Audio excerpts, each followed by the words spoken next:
நீங்கள் பார்த்துக் கொண்டிருப்பது உங்கள் விஜய்.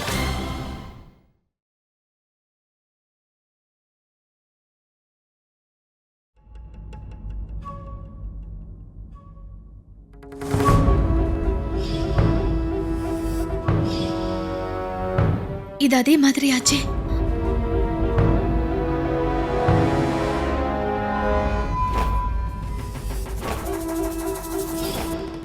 மீனாட்சி,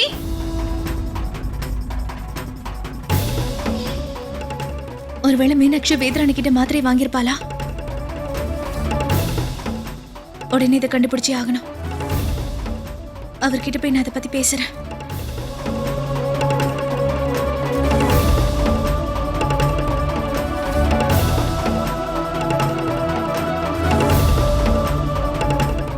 சந்தியா, ஒருவேளை நம்ம மீனாட்சிக்கு உடம்பு சரியில்லாம போனதுக்கு காரணம் இந்த வேதாரணியோட மாத்திரை மருந்துன்னு சொன்னா, அந்த மருந்துகளை பத்தின எல்லா விஷயங்களும் நம்ம உடனே தெரிஞ்சுக்கணும். சந்தியா,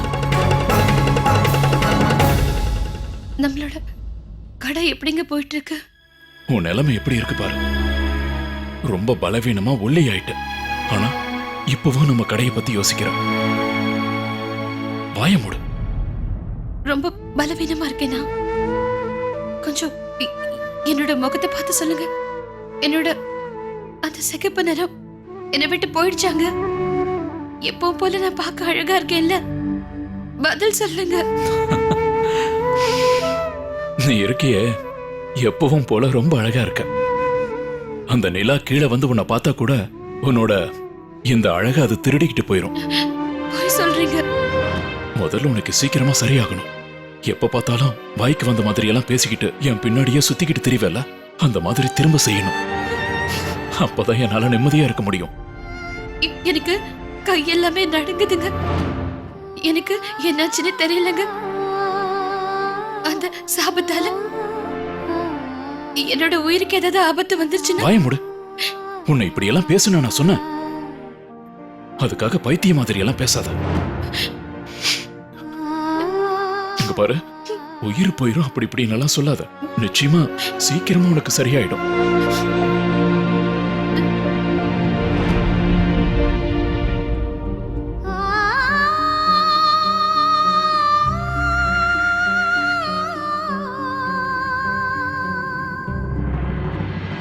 ஆமாங்க, அந்த வேதராணி பத்தின விஷயங்களை நம்ம போலீஸ் ஸ்டேஷனுக்கு போய் கேட்டாதான் தெரியும். நான் பேப்பர்ல படிச்சேங்க. அந்த அந்த போலீஸ் இன்ஸ்பெக்டரோட பேரு மிஸ்டர் சௌத்ரின்னு. எனக்கு என்ன தோணுதுன்னா, நாம இப்பவே போய் அந்த போலீஸ் ஸ்டேஷன்ல விசாரிக்கலான்னு. அப்பதான் நமக்கு டீடைல்ஸ் ஏதாவது கிடைக்குங்க. மீனாட்சி ரூம்ல கிடைச்ச மாத்திரை மருந்தையும் நான் கையோட எடுத்துட்டு வரேன். இப்ப போலாம். வாங்க போலாம்.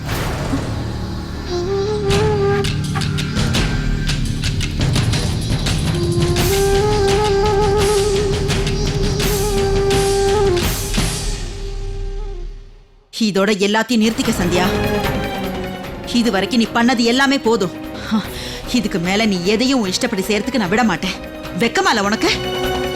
உன்னோட இந்த பிடிவாதத்தால இன்னைக்கு மீனாட்சி என்ன நிலைமையில இருக்கான்னு பார்த்தேல்ல? அப்ப கூட உன் மனசு கரையிலையா? நான் உனக்கு உறுதியா சொல்றேன் சந்தியா, உன்னோட மனசுல ஏன் மேலயோ இல்ல இந்த குடும்பத்து மேலயோ ஒரு துளியாவது உண்மையிலே பாசம் இருந்திருந்தா இப்பவே போய் அந்த கோர்ட் ஆர்டரை உடனே ரத்து பண்ணிட்டு வா. உன்னோட இந்த வரட்டு பிடிவாதத்தால என் குடும்பத்துல இருக்கிற யாரும் கஷ்டப்படுறதுக்கு நான் விட மாட்டேன். அத்தை, மீனாட்சிக்கு சீக்கிரமா குணமாகணும்னு நீங்க எப்படி நினைக்கிறீங்களோ நானும் அதே மாதிரி தான் நினைக்கிறேன். தயவு பண்ணி என்ன நம்புங்க அத்தை. மீனாட்சிக்கு உடம்பு முடியாம போனதுக்கும் அந்த சாமிஜியோட சாபத்துக்கும் எந்த சம்மந்தமும் கிடையாது. எனக்கு என்ன தோணுதுன்னா, அவளுக்கு உடம்பு முடியாம நீ பண்ண தப்புக்கான பழிய மத்தவங்க மேல போடுறத முதல்ல நிறுத்து சந்தியா. இத பாரு, உன்கிட்ட தேவையில்லாம பேசுறதுக்கு நான் தயாரா இல்ல. ஒருத்தியாலதான் இந்த விஷயம் இவ்வளவு தூரத்துக்கு பெரிய பிரச்சனையா இருக்கு. ஒருவேளை என் மருமக மீனாட்சிக்கு மட்டும் ஏதாவது ஒண்ணு ஆச்சு, அதுக்கப்புறம் அவ்வளவுதான் சந்தியா. இந்த நிமிஷத்துக்கு அப்புறம் அதுக்கப்புறம் உனக்கு இந்த வீட்டுல எந்த இடமும் இருக்காது.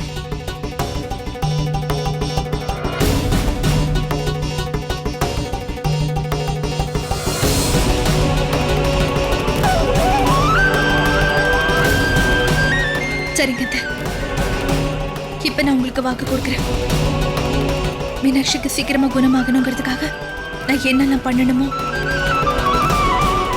நான் அத்தனையும் பண்ணுவேன்.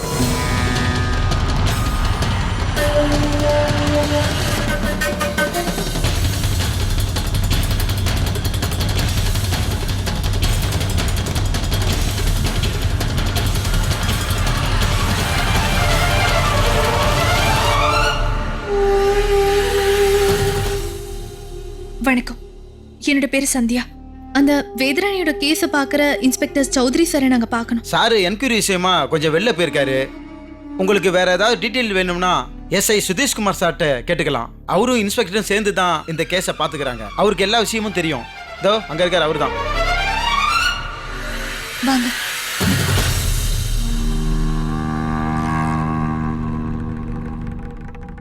சொல்லுங்க சார். வணக்கம், என்னோட பேர் சந்தியா. இவரோட ஹஸ்பண்ட் மிஸ்டர் சூர்யா.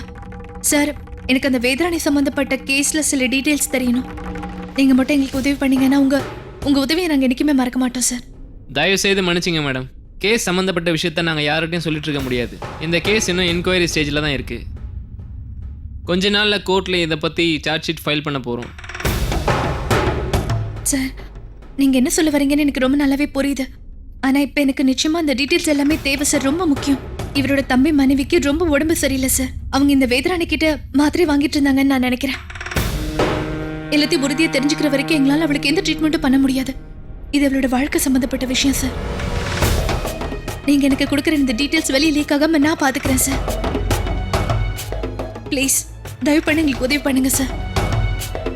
இங்கே பாருங்க, சட்டப்படி பார்த்தோன்னா இதுக்கு எனக்கு பெர்மிஷன் கிடையாது. ஏன்னா இது ஒருத்தருடைய வாழ்க்கை சம்மந்தப்பட்ட விஷயம்னு சொல்கிறீங்க. அதனால் நான் உங்களுக்கு உதவி செய்கிறேன். இந்த ஃபைலை பார்த்தீங்கன்னா இந்த கேஸ் சம்மந்தப்பட்ட விஷயங்கள்லாம் இதில் இருக்குது. Thank you sir.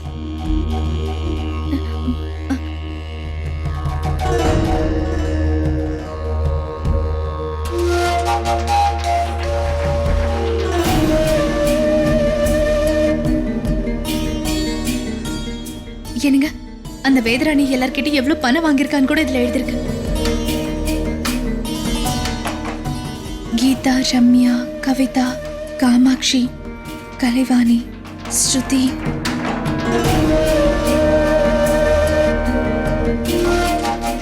காயத்ரி, விஜய், மலர்கொடி, மீனாட்சி. மீனாட்சியா?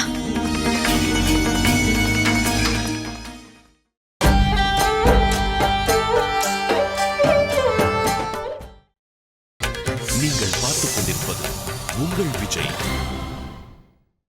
காயத்ரி, விஜய், மலர்கொடி, மீனாட்சி. மீனாட்சியா? மீனாட்சியோட பேர் பக்கத்துல நம்ம பெரியத்தியோட போட்டோ இருக்கு.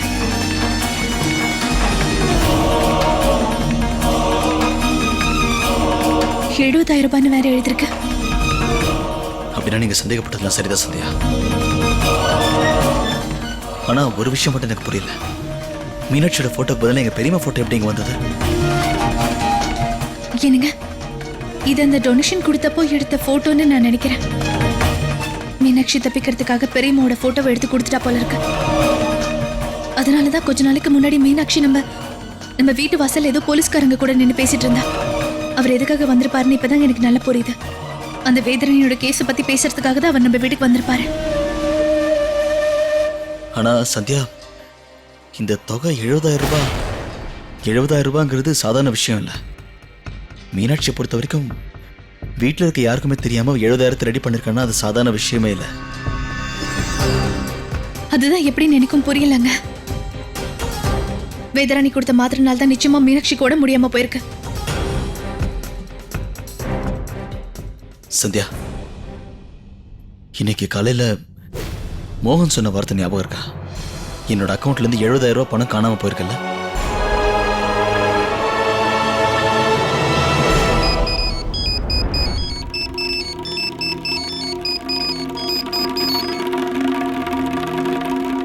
ஹலோ சூரியனா, அண்ணா அம்மா தான் கேட்க சொன்னாங்க.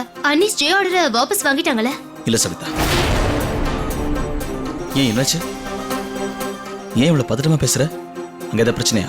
அது வந்து என்னன்னா மீனாட்சி அன்னைக்கு ரொம்ப உடம்பு சரியில்லாம இருக்கு. நாங்க டாக்டர் வர சொல்லிருக்கோம். ப்ளீஸ் அண்ணா அந்த ஆர்டரை எப்படியாவது வாபஸ் வாங்க சொல்லுங்க. இல்லைன்னா பெரிய பிரச்சனை ஆயிடும். ப்ளீஸ் அண்ணா ஏதாவது செஞ்சு அந்த ஆர்டரை வாபஸ் வாங்கிடுங்க.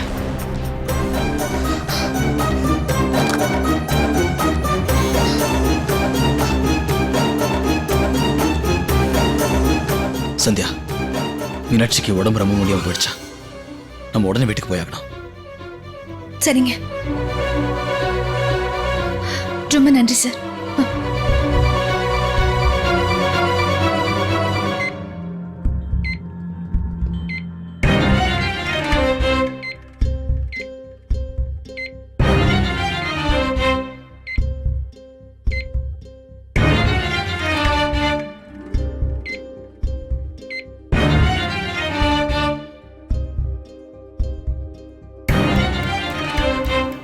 இவங்களோட இதய துடிப்பு ரொம்ப வேகமா இருக்கு. அதுவும் இல்லாம பிளட் பிரஷர் டவுன் ஆயிட்டே இருக்கு. இப்படியே போச்சுன்னா வயித்துல இருக்க குழந்தைக்கு ஆபத்துமா? என்ன சொல்றீங்க டாக்டர் அம்மா? அப்படியெல்லாம் சொல்லாதீங்க. எல்லாமே உங்க கையில தாம்மா இருக்கு. எங்களுக்கு நீங்க வெறும் டாக்டர் இல்ல, எங்களுக்கு கடவுள் மாதிரி. டாக்டர், ஒண்ணு மட்டும் நீங்க புரிஞ்சுக்கணுமா? உங்க மருமகளை காப்பாத்த என்னென்னலாம் செய்யணுமோ அதெல்லாம் நான் செய்யறேன். ஆனா ப்ராப்ளம் என்னன்னா இவங்களோட நிலைமை இப்படி மோசமா போயிட்டு இருக்கிறதுக்கு காரணம் என்னன்னே தெரியல. அதுவும் இல்லாம காரணம் என்னன்னே தெரிஞ்சுக்காம இருந்தா அதுக்கு எப்படி நான் ட்ரீட்மெண்ட் பண்ண முடியும்? இவங்க என்ன மருந்து மாத்திரை எடுத்துக்கிட்டாங்கன்னு தெரிஞ்சாதான் நான் அதுக்கு தகுந்த மாதிரி ட்ரீட்மெண்ட் எடுக்க முடியும். விக்ரம், நீ போய் பாரு சவிதா என்ன பண்ணிட்டு இருக்கான்னு பாரு. சரிம்மா. கடவுளே காப்பாத்துப்பா.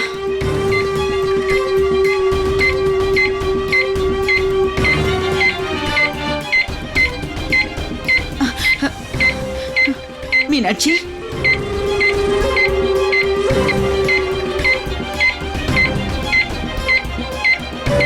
விக்ரம், என்னாச்சுப்பா? இல்லம்மா, அண்ணி அந்த ஸ்டே ஆர்டரை வாபஸ் வாங்கலையா? இப்பதான் சவிதா சொன்னா.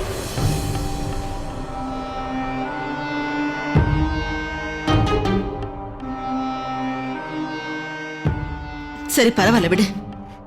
நீ கொஞ்ச நேரம் இங்கே இரு. நான் போய் மீனாட்சிக்காக மகா மிருத்யுஞ்சய மந்திரத்தை ஜபம் பண்ண ஆரம்பிக்கிறேன். அந்த கடவுள் ஒண்ணும் கல் நெஞ்சக்காரர் இல்லையே. அவர் நிச்சயம் கருணை காட்டுவாரு. மீனாட்சியை எப்படியும் அவர் காப்பாத்திடுவாரு. எனக்கு அவர் மேல நிறைய நம்பிக்கை இருக்கு. நிச்சயம் அவளை காப்பாத்திடுவாரு. ஆண்டவா காப்பாத்து.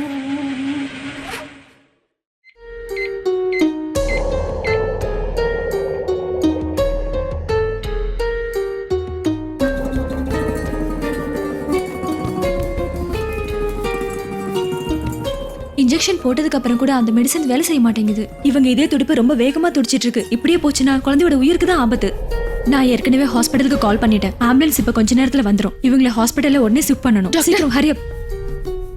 இந்தாங்க, இதுல மீனாட்சி எடுத்துக்கிட்ட டேப்லெட்ஸ் இருக்கு. இதுல என்ன கெமிக்கல் போட்டிருக்காங்கன்னு நான் ஏற்கனவே லேப்ல செக் பண்ணிட்டேன். இந்தாங்க அதுக்கான ரிப்போர்ட்.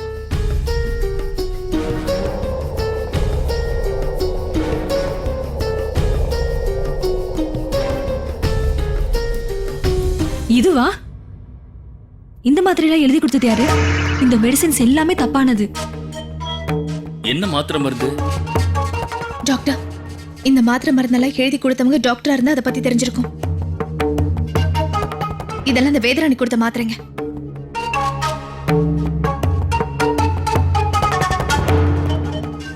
என்ன வேதராணியா? எல்லாரும் ஏமாத்தினாலே அவளா? ஆமா டாக்டர். இப்பதான் என்ன நடந்துச்சுங்கிறதே புரியுது. என்னோட மெடிசன் வேலை செய்யாததுக்கு இதுதான் காரணமா? விக்ரம், உனக்கு முதல்லயே தெரியுமா மீனாட்சி அந்த வேதராணி கொடுக்குற மாத்திரையா சாப்பிட்டுக்கிட்டு இருந்தா? ஆமாப்பா. என்னப்பா நீ?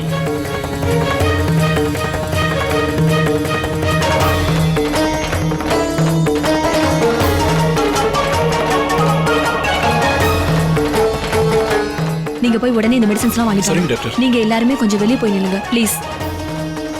டாக்டர், மீனாட்சி உங்களால காப்பாற்ற முடியும்ல? இங்க பாருங்க, என்னால என்னெல்லாம் செய்ய முடியுமோ அதெல்லாம் நான் செய்யறேன். மத்தபடி எல்லாமே அந்த கடவுளோட பொறுப்பு.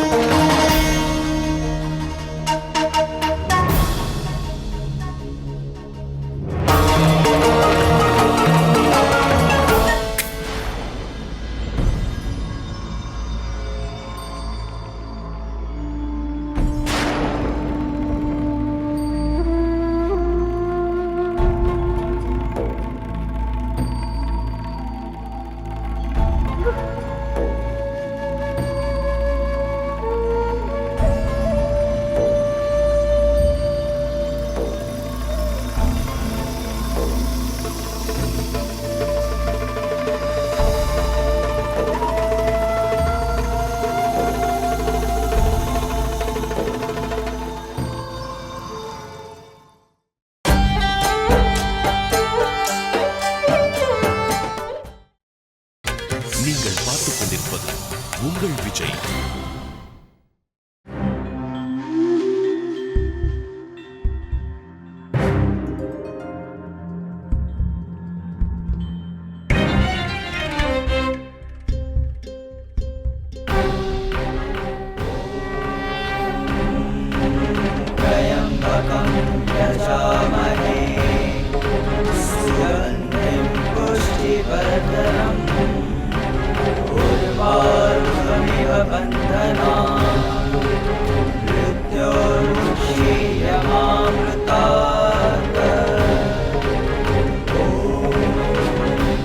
டாக்டர் அம்மா, இந்தாங்க.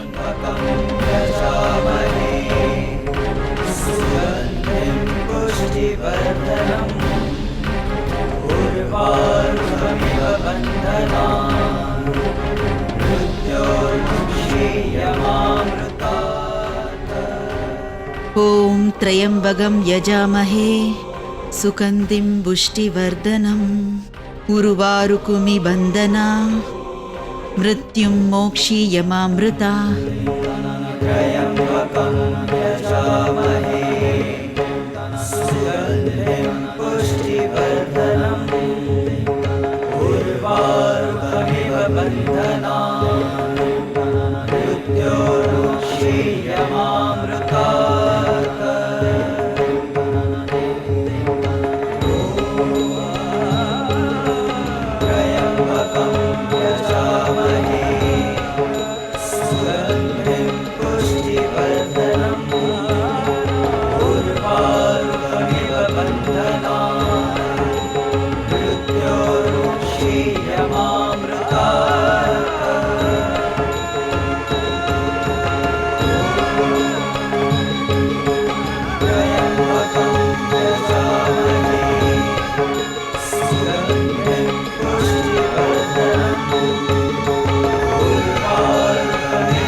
நீங்க யாரும் கவலைப்பட வேண்டிய அவசியம் இல்லை. மீனாட்சியோட நிலைமை இப்ப அவுட் ஆஃப் டேஞ்சர். வயித்துல இருக்க குழந்தையும் இப்ப நல்லா இருக்கு. நான் கொடுத்த மெடிசின்ஸ் எல்லாம் வேலை செய்யுது. ஆண்டவா, உனக்கு கோடான கோடி நன்றி அப்பா. Thank you doctor. நான் போய் அத்தை கிட்ட இந்த நல்ல விஷயத்த சொல்லிட்டு வரேன்.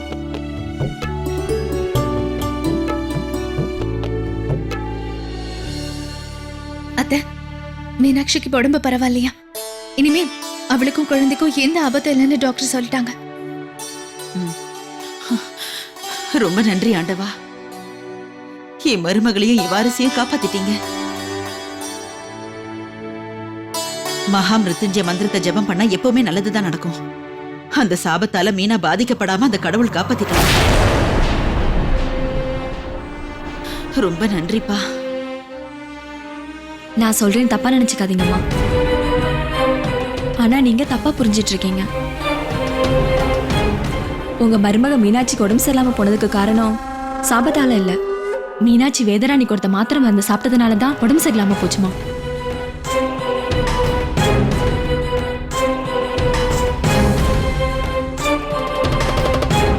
அவங்க 2 மாசமா வேதராணி கொடுத்த மாத்திரை மருந்து தான் எடுத்துட்டு இருக்காங்க.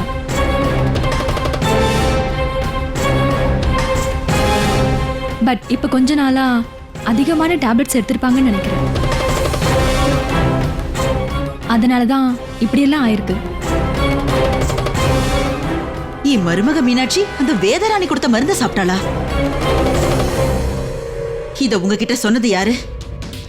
உங்க மூத்த மருமக சந்தியா தான் சொன்னாங்க. ஒருவேளை டைமுக்கு சந்தியா வந்து சொல்லாம இருந்திருந்தாங்கன்னா உங்க மருமகளை காப்பாத்திருக்கவே முடியாது.